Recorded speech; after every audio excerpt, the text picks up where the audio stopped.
Abba. A term used to refer to a father in some Semitic languages, especially as a respectful term for God in Christianity and Judaism. The child called his father Abba, a term of love and respect commonly used in their community. The child called his father Abba, a term of love and respect commonly used in their community. In Christian prayers, the term Abba is often used to address God in a personal and intimate manner. In Christian prayers, the term Abba is often used to address God in a personal and intimate manner. The priest explained the significance of the word Abba as a way to express the close relationship between believers and God.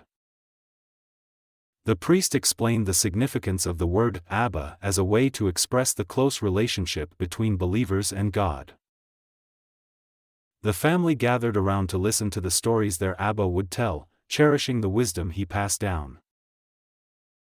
The family gathered around to listen to the stories their Abba would tell, cherishing the wisdom he passed down.